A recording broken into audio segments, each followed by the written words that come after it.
I was a common laborer. A laborer whose morning started with hunger and night ended with fatigue. I roamed from street to street and crossroads in search of work throughout the day. But nothing came in my hands except empty pockets. I knocked on every door of the locality but did not get employment anywhere. Often when I returned home in the evening, I was afraid to stand in front of the door. The questions in my wife's eyes and the hungry cries of my child echoed in my ears. "Did you get anything?" She asked this every day and my answer was only silence. I would lower my eyes. I would start brushing the mud from my shoes so that I would not have to dare to look into her eyes. She would sigh and go to the stove and start heating water, so that the child could eat something. Milk had long ago stopped coming from home. I had neither honor nor money. Friends and relatives went away one by one. Some made excuses, some gave rude answers. One said, "Brother, do not curse your fate. You will get what is written." The other said, "People like you are found in every street and locality. What should we do?" These words would hit my heart like arrows. But I would keep smiling. I would think that maybe smiling would provide some relief. But the truth was that I was filled with a mountain of despair. The people in the neighborhood were now looking at me with pity. Someone would stop me and say, "Brother, it is better to drive a rickshaw than to roam around all day. You can even rent it." Another would laugh and say, "He is born useless. Even living in the neighborhood, he could not do a decent job." These words would keep echoing in my ears. Many times I felt like shouting in front of everyone that I am trying. But luck is not supporting me. But the words would get stuck in my throat. At night, my wife would often fall asleep crying. One night she said, "I wish our child had a good luck.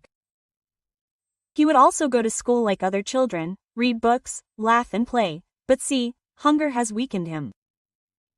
Hearing her words, I felt empty. I put my hand on her head and said, "I will do something. You just pray to God." But the reality was that I had no way out. Days passed by. Every morning I would go out with new enthusiasm, but in the evening I would return with a broken body and a shattered heart. There would be dust on my face and defeat in my eyes. Sometimes when I would stand outside a factory, the watchman would say that there is a line of people. It is not your turn yet. Sometimes when I went to a shop, the owner would ask if I had experience. And when I would shake my head and say no, he would show me the door.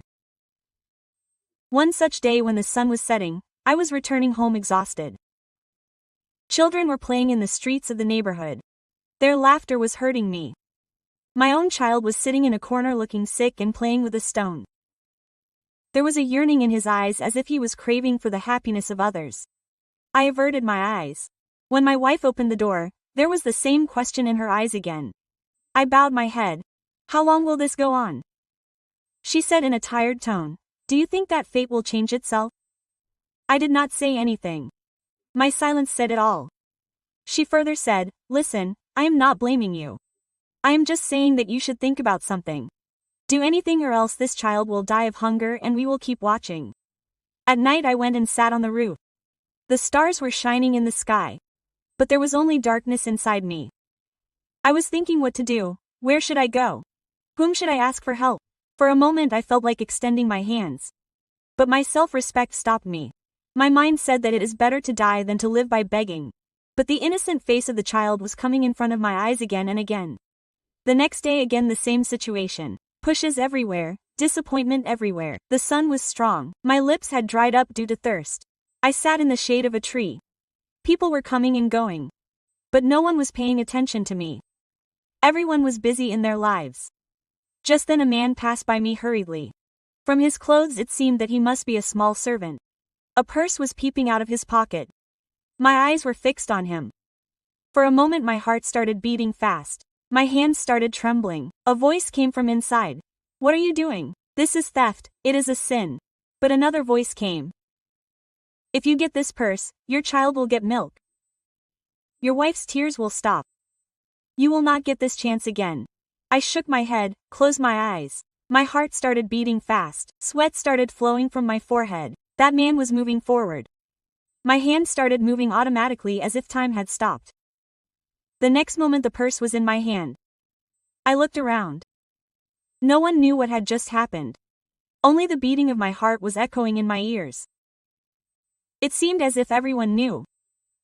I quickly put the purse in my pocket and came out from there. As soon as I reached home, I closed the door and opened the purse. My eyes were wide open after seeing the notes inside. 10,000 rupees. I had never seen so much money together. My hands started trembling. I wanted to laugh loudly, but fear gripped me. This money had not come from the right source. But hunger had shaken my faith. My wife looked at me and asked, "From where did you get all this?" I lied.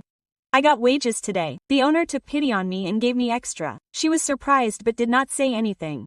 She immediately ordered milk and fed the child. When the child's face became relaxed, my heart also melted. But there was a storm inside. I knew that for the first time I had taken a path from which it would not be easy to return.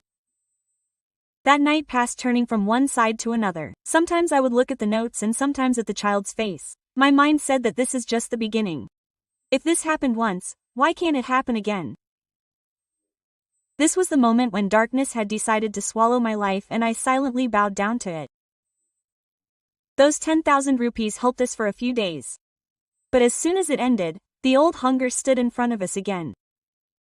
Now I knew that it was difficult to bear the earlier hunger.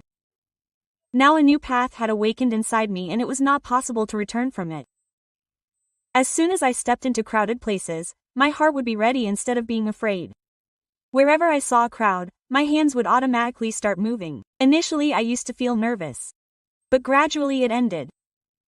Now I walk among people with confidence. I would take out my wallet in a blink and disappear in the noise. In a few minutes, I would have the money in my hand. One day I was standing near a street vendor. Two rich men were talking to each other. One of them had a wallet peeking out of his pocket. I slowly extended my hand and in a blink of an eye, the wallet was in my hand. I opened my pocket and found 2,000 rupees and some receipts in it. I threw away the receipts and put the notes in my pocket. That evening, when I reached home, I took vegetables for my wife. She asked in surprise, "Where did you get them from?" I laughed and said, "You just pray to God. Now we will not have to stay hungry." She became silent. But her silence was full of questions. The next day I stole in a bus. A man was boarding. Taking advantage of the crowd, I took out his wallet. It contained 5,000 rupees. I put the notes in my pocket and threw the wallet under the seat so that there would be no suspicion. I got off as soon as the next stop came. Now all this seemed so easy that I myself started getting surprised. After every theft, I felt a strange sweetness in my heart. It was like an addiction. The more I did, the more I wanted to. Now I started visiting the market several times a day. The people in the neighborhood were surprised how my life was changing suddenly. The one who used to roam around hungry till yesterday was now bringing food items every day.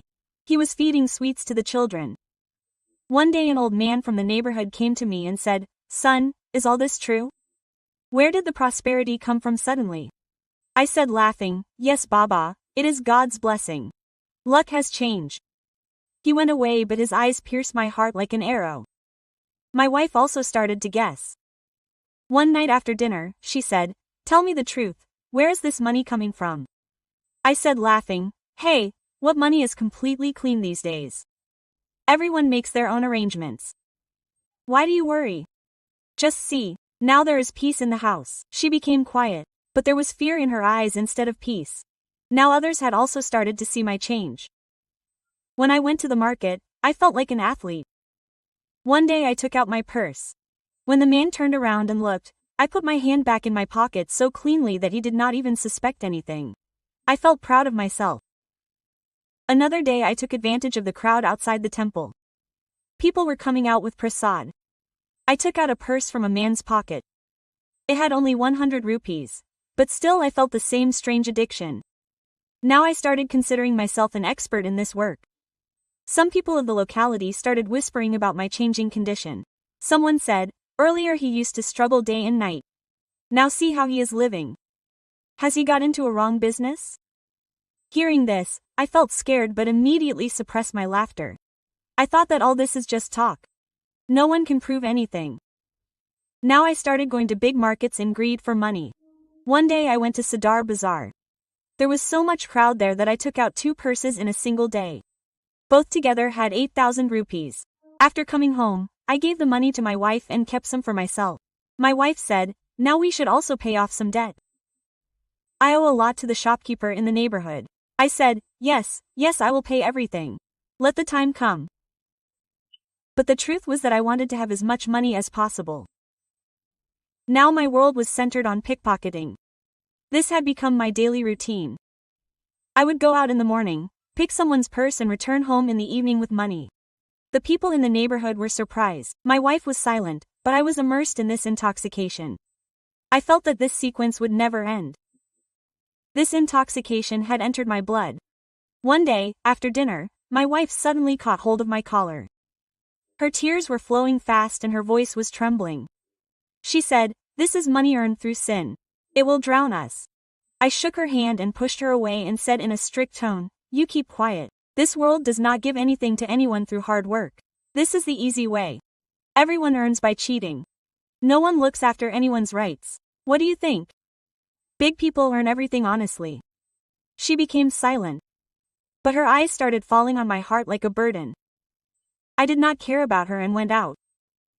My status in the neighborhood was changing. People would see me and say, "Yes, brother, it seems my luck has changed." I would laugh at their words and feel proud inside. But my wife's silent eyes would follow me. Her silence was full of fear and questions.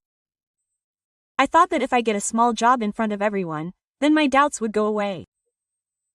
After a few days, I got a job as a simple clerk in a factory. The salary was very low, but I did not care about that.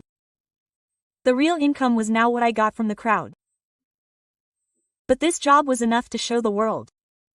People in the neighborhood would now say, "Wow, brother, you have left labor and sat in a factory. It seems your luck has really changed." Quote, I would just smile. I would go to the factory for a few hours a day and in the evening I would go out in the crowded market. This had become my new routine.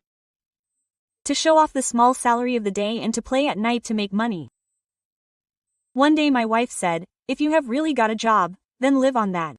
Leave this other option." Quote, I said angrily, "This is your weakness. You want the days of hunger to come again.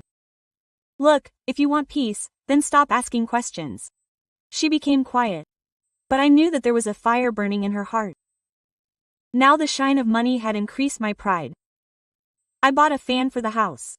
I bought toys for the child. The people in the neighborhood were surprised that how all this came into the house of an ordinary clerk. But I did not care about anyone. In my heart I used to say that all this is my skill. It is my intelligence. Now I was becoming more fearless day by day. My friends also noticed that my pockets are always full of money. One of them said laughingly, "Have you won a lottery?" I laughed loudly and said, "Yes, understand that I have won the lottery of luck." Everyone laughed. But I was scared that how long this secret will remain hidden. Then rumors started spreading in the neighborhood.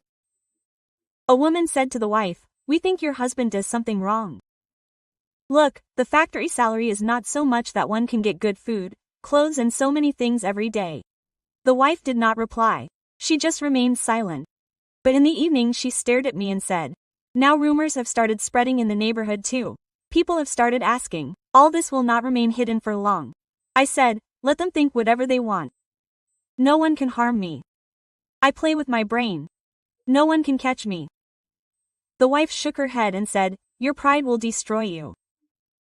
I laughed at her words. But the day was near when my cunningness was going to be exposed. That day in a crowded place, an ordinary man collided with me. His clothes were clean but simple. For a moment I thought of him as an ordinary man. Such clashes keep happening in the crowd.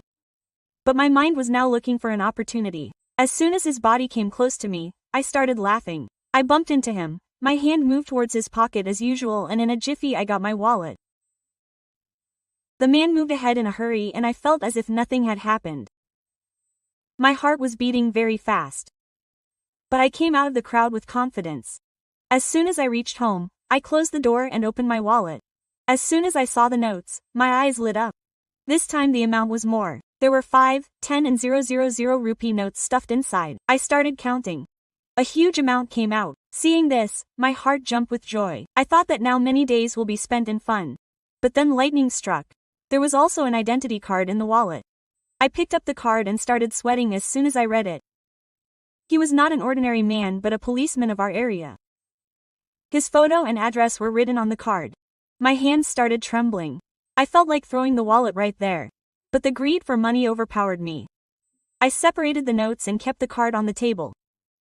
Just then my wife came in and said, "What are you hiding?" I said nervously, "Nothing, I just got my salary from the factory." She came close and saw the card lying on the table. She picked it up and got nervous as soon as she read it. "This is of a policeman." "How did you get it?" I said angrily, "Don't ask too many questions. Just keep quiet." She said crying, "I had already told you this way is not right.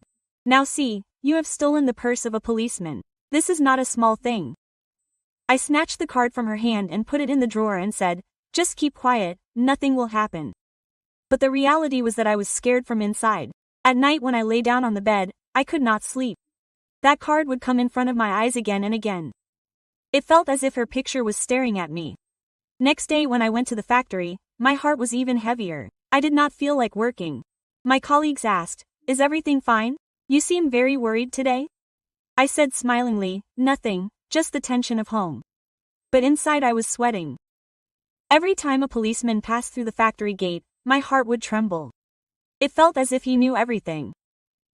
I returned home in the evening, then my wife said there is still time, return the card, somehow take it to his house, otherwise if he recognizes me then the consequences will be bad.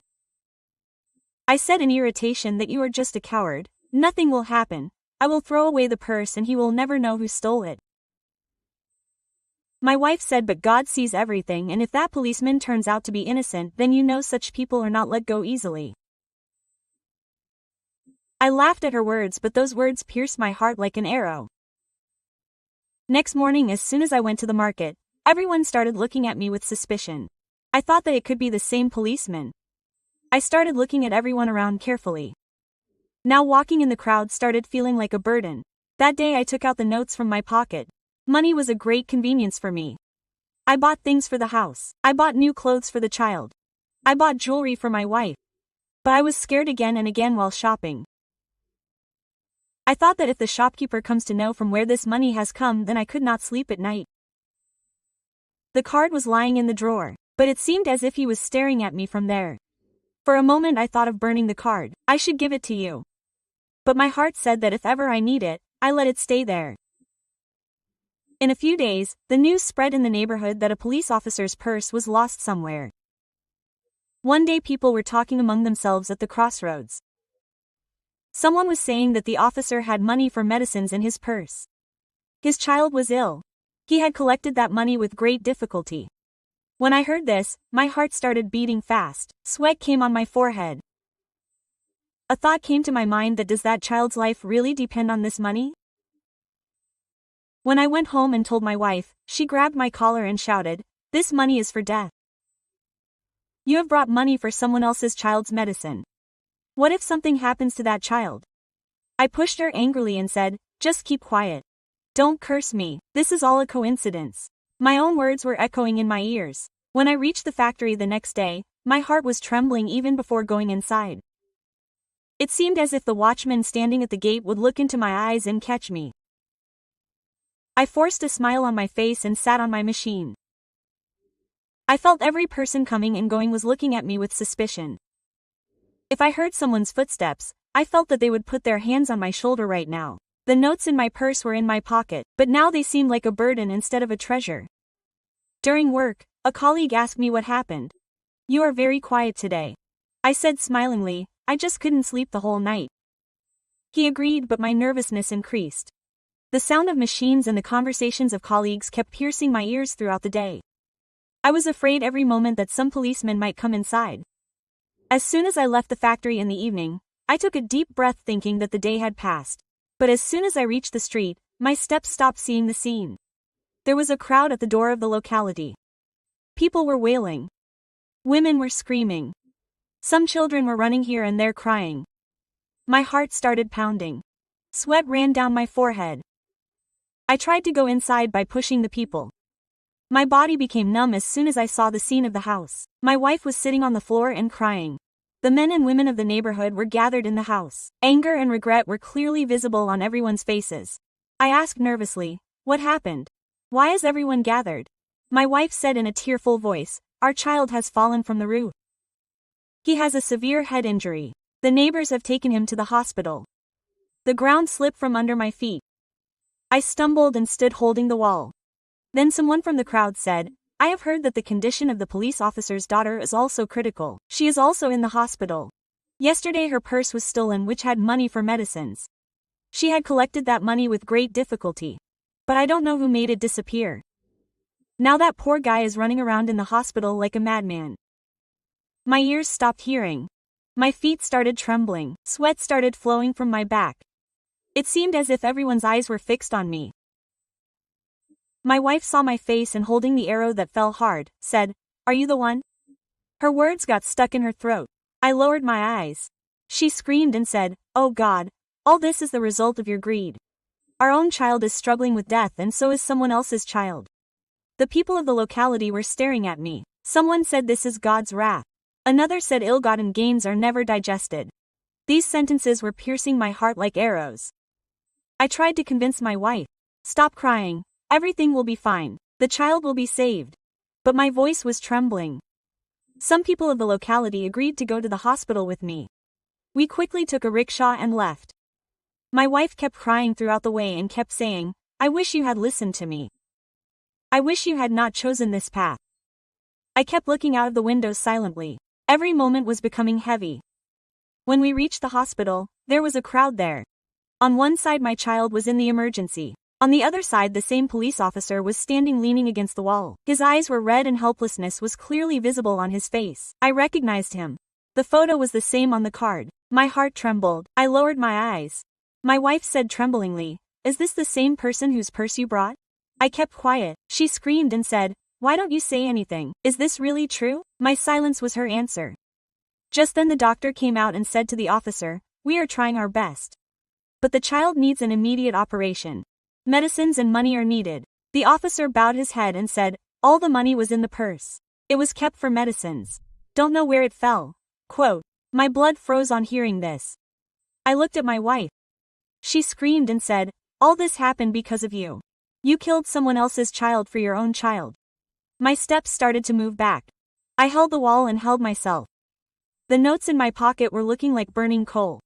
As if they would cut off my hand. The people in the neighborhood were staring at me. Someone said, "If someone has really stolen the purse, then he is a murderer." I stood there drenched in sweat. I felt like shouting and saying, "Yes, I have that purse," but my tongue was not opening. Meanwhile, my child's doctor also came out. He said the injury is deep and treatment is necessary. Otherwise life is in danger. My wife fell at my feet and started crying. "See, God has settled the score.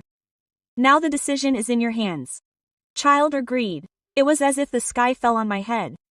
On one side my child and on the other side that police officer's child. Both lives were hanging on the same notes. My heart was beating. The notes in my pocket were testifying to me that all this was the result of my stupidity. I looked at the crowd. Everyone was staring at me. There was hatred and despair in my wife's eyes, and my conscience was screaming to take a decision now.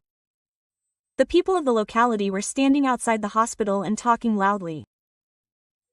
Someone was saying that the poor officer had saved money with great difficulty from honest earnings, and someone stole that too. Another said, "May God show such people the way to reform. It is a big sin to interfere in someone's helplessness." These sentences were ringing in my ears like a hammer. I bowed my head, but my heart came into my throat. I remembered that there were some slips and papers in my purse which I had ignored at that time. I quickly took out my purse and opened it again with trembling hands. My heart sank after seeing the slips inside. One slip was from some expensive hospital, on which a long list of medicines was written. The other slip had the expenses of operation recorded. Every word was piercing my heart like a sharp dagger. My wife was standing nearby. She snatched the purse from my hand and said, "Look, all this is written. This was for money, medicines and treatment, and you have stolen all this." She grabbed my collar and started screaming. "All this is the result of your greed. You killed someone else's child for your own child." I was about to fall on the ground. People of the locality also came close. An old woman said, "I saw it with my own eyes. The officer's child was taken to the emergency. His mother had fainted. That money was life for them and someone stole it. I held the ground with my sweaty hands. My wife kept crying. Now tell me, what will you do? Our own child's life is in danger and someone else's child is also dependent on this money. I did not say anything. A voice came from inside. Give it back. There is still time, but it was as if my feet had sunk into the ground. A neighbor said that if someone has found that purse, then it should be donated to the hospital fund right now. If there is delay, the child will not be saved. Another said, but who is there to come forward? Everyone was looking at each other. The noise in my ears increased. I looked into my wife's eyes. She screamed again. Why don't you say anything? Don't you have this purse? My lips trembled but no sound came out. I hugged the purse to my chest and stood silently. My conscience was pleading that there is still time, but my tongue had become mute. Meanwhile, the doctor of the hospital came out and said to the officer, money is needed immediately for the operation. Otherwise we will not be able to do anything. The officer's face turned pale. He said, that money was in the purse. Now nothing is left. Hearing this, my back bent. My wife took me aside by holding my hand and said, why are you silent? If you hide all this, then remember there is no veil in God's court. These notes will not let your child live either. After that, it hit my heart like a hammer. I gathered courage and opened my purse again. I looked at the papers inside again and again. The names of the medicines written on the other started echoing in my mind. For a moment, I thought that if this money is not returned, that child will die. My own child was lying in another ward of the hospital. I thought of the faces of both the children. One innocent child of my lap and the other of an honest officer. A man from the neighborhood said, if this officer's child does not survive, then this sin will become a burden on this area. We will all be held accountable. My body trembled on hearing this. I felt as if everyone was pointing at me. My wife said for the last time, decide now. This money is poison. It will either ruin our lives or save someone's life. I closed my purse, but my heart was trembling. The noise in the crowd was increasing.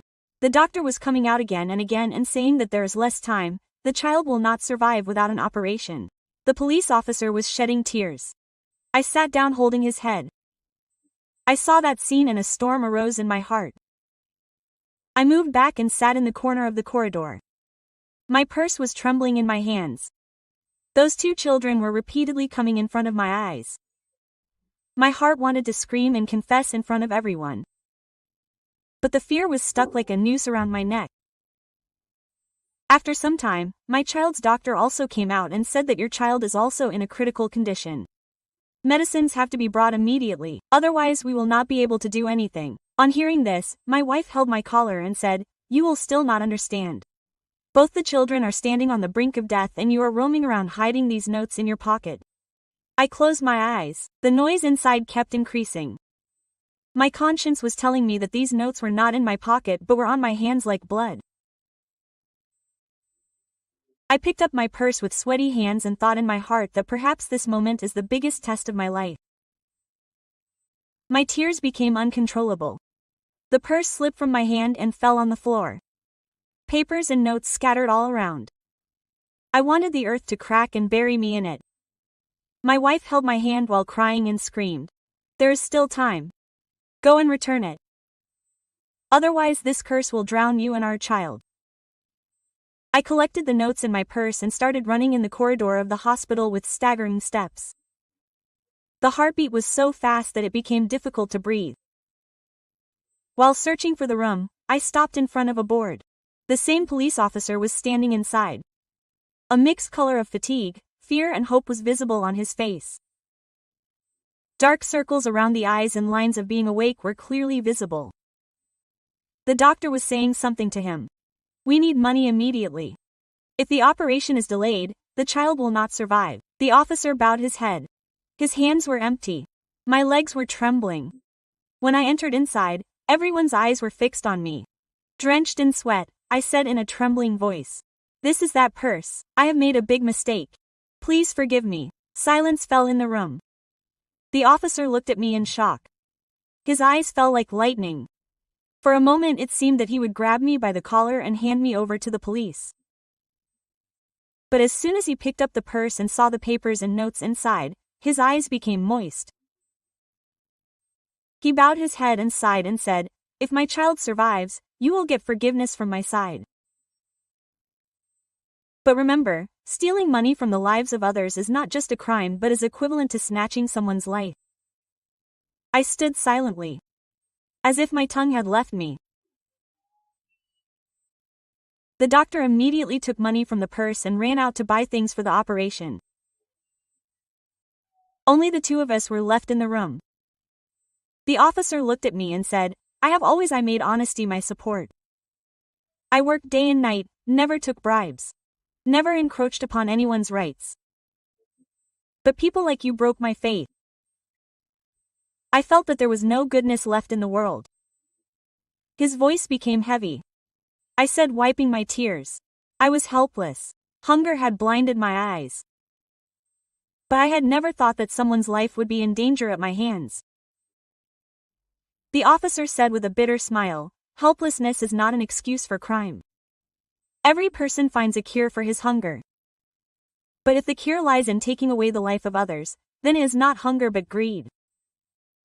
Just then my wife also entered the room. She was crying and said, holding my collar, "Now I understand what you have done. I had told you that this money is poison. But you did not listen to me. Look, today you have to fold your hands in front of him." I lowered my eyes. My heart wanted to turn back time. But time never turns. After some time the doctor came back and said, "The operation has started. Pray that everything goes well." The police officer closed his eyes and folded his hands. "Oh God, give life to my child." I also sat helplessly with folded hands. My wife also prayed while crying. The time of waiting was not passing by in a moment. Every moment seemed like a mountain. People were coming and going in the corridor. Someone would come close to me and say softly, "This is the man who returned the purse, isn't it?" I would get drenched in sweat after listening to their words. The officer sat on a chair. He turned towards me and said, "I can arrest you. The law says your crime cannot be forgiven. But if my child survives, I will give you a chance. This will be the last chance of your life. Otherwise consider everything over." His words became a prison in my heart. I said in a low voice, "I promise. I will never choose this path again. This money has become a chain for me. I have understood that ill-gotten money only brings destruction." My wife said with tears in her eyes, "I wish I had learned this lesson earlier, but it is not too late yet." After a few hours the doctor came again and said, "The operation is complete. The child is still weak, but he is out of danger." Hearing this, a wave of relief ran through the room. Tears rolled down the eyes of the police officer. He stood up and putting the purse back in my hand, said, "Now this money is of no use to me. The real wealth is that moment when my child is breathing again." I folded my trembling hands and said, "Forgive my mistake." The officer said, "Ask God for forgiveness. My heart says that I should send you to jail. But my child is everything for me. If he survives, then understand that you have also got another chance. But remember, next time if I see you doing something like this, neither God will spare you nor I." Bowed my head and said, "I promise. Now the direction of my life will change." My wife held my hand. For the first time, a slight glimpse of relief was seen in her eyes. I thought to myself, this moment is probably the new beginning of my life. The doctors started the treatment. Medicines were bought from the money in the purse and a strange restlessness prevailed outside the operation room. The atmosphere of the hospital is anyway heavy.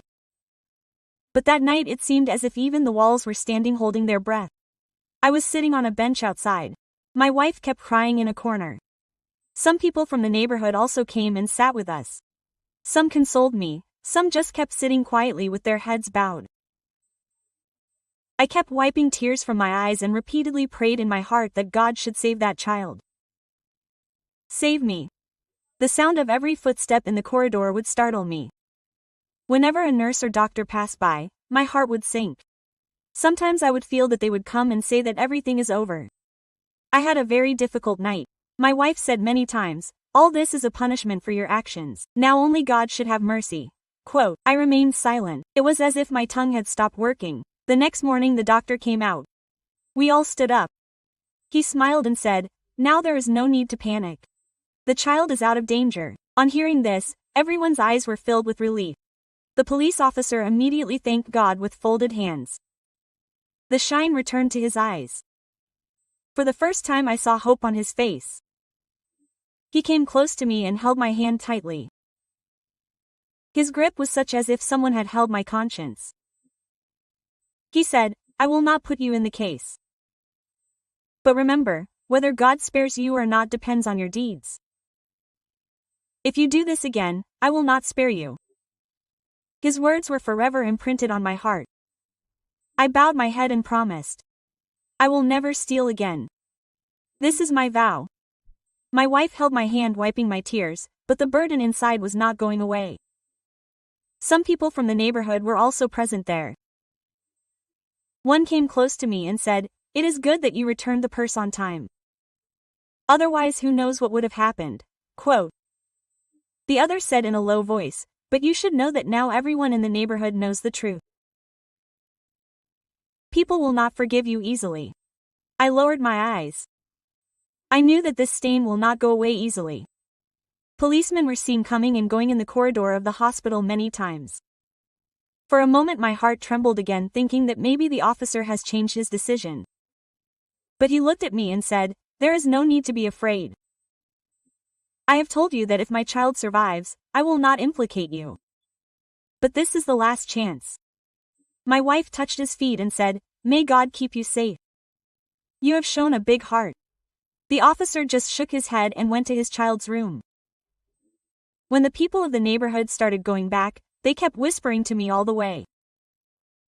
One said, stolen goods always lead to such fate. The other said, now we will have to see whether he really reforms or not. Hearing all this, my heart became even heavier. While returning home, my wife broke the silence and said, now you have understood that this life does not change by looting others' helplessness. There is still time. Learn to earn a living by working hard. I said slowly, yes, now I have understood everything. But the fear is that people will never forgive me. She said, God's forgiveness is more important than people's forgiveness. If you bow down to him, then a way will be found. But a chain remained inside the heart. Despite returning the notes, the burden of conscience had not reduced. I felt as if my hands were still soaked in blood.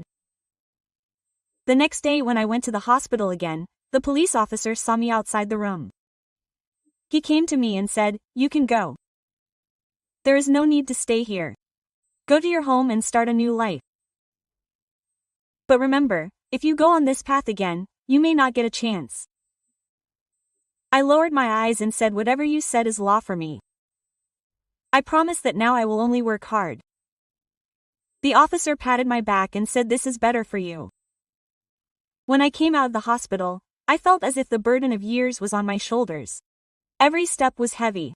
But there was a strange peace in my heart. I had learnt the biggest lesson of the world. I had learnt that stolen money never gives peace. Poverty was in its place. But now this poverty did not seem as bad to me as the curses that I was gathering on my head. I decided in my heart that now even if I die of hunger, I will not snatch anyone's right. When I reached home, my wife was standing at the door. For the first time, a shadow of peace was seen in her eyes. She said slowly, have I really finished all this? Lowering her eyes, she said, yes, never after today. I have asked God for forgiveness. She took a deep breath and said, then maybe we will be alive again. My child was brought home from the hospital after a few days. He still had a bandage on his head, but his eyes had regained their sight. My heart would tremble when I saw him. I would think, if the police officer's son had not been saved, I would never have been able to forgive myself. His face would come in front of my eyes and I would feel as if that innocent boy was crushed under the burden of my sins. The people of the locality also gradually became silent. Initially they would stare at me and whisper, but with time their attitude became soft. One day an old man came to me and said, son, humans make mistakes. But a real human is the one who learns a lesson from that mistake. Now just keep your path straight. I bowed my head and said, Babaji, now this life will be of hard work. When I went back to my job, even their people looked at me with suspicious eyes. A friend mocked me and said, what happened? Are you not getting Malpani now? I said in a strict tone. All this is over. Now there is only hard-earned money. He laughed and left. But I knew that my words will be my test. After a few days, when the factory owner came, I myself told him, let me work for more time. I want to work hard all day. Quote. The owner asked in surprise, what has happened to you? Till yesterday you used to make excuses. How did you develop a passion for working so hard today? I said, just understand that my luck has awakened. Now I don't want to waste time. He smiled at my words and said, okay. Do whatever you want. I started going out early in the morning and came back late at night. When the sweat of the whole day would flow on my body, I would feel relaxed. My wife would keep food in front of me and say that this is the real earning, even if it is less, but there is blessing in it. I would eat food silently and be thankful in my heart. One day, while passing through the market, I saw the same crowd which was once my field. Many purses were visible near me. Many people had opened their pockets carelessly. My heart turned towards the old habit for a moment. But immediately I remembered the face of the girl and the words of the police officer. I closed my eyes and moved forward shaking my head. I said in my heart that this door is closed forever. My wife had also started trusting me. One night she said, now my heart is filled with confidence that ill-gotten money is not entering our house. We may eat less but we will sleep peacefully. I looked at her and for the first time I found peace in her smile. After a few weeks, I met the police officer again. When he came to the locality, everyone stood up in his honor. I went close to him hesitantly. He looked at me and said, how are you? Life is going smoothly now, isn't it? I bowed down and said, sir, I have left everything now. He said, remember, life is not made by snatching the rights of others. If you keep your promise, one day you will also get respect. I listened to his words with my heart. That moment was more like repeating a promise than an advice for me. Now life was definitely difficult but my heart had become light. I prayed to God with folded hands and prayed from my heart. Oh God, keep me on the right path. Now don't let me go towards the door of crime again. Time passed. Sometimes poverty would knock at the door. Sometimes hunger would bring darkness in front of my eyes. But now a strength had come inside me.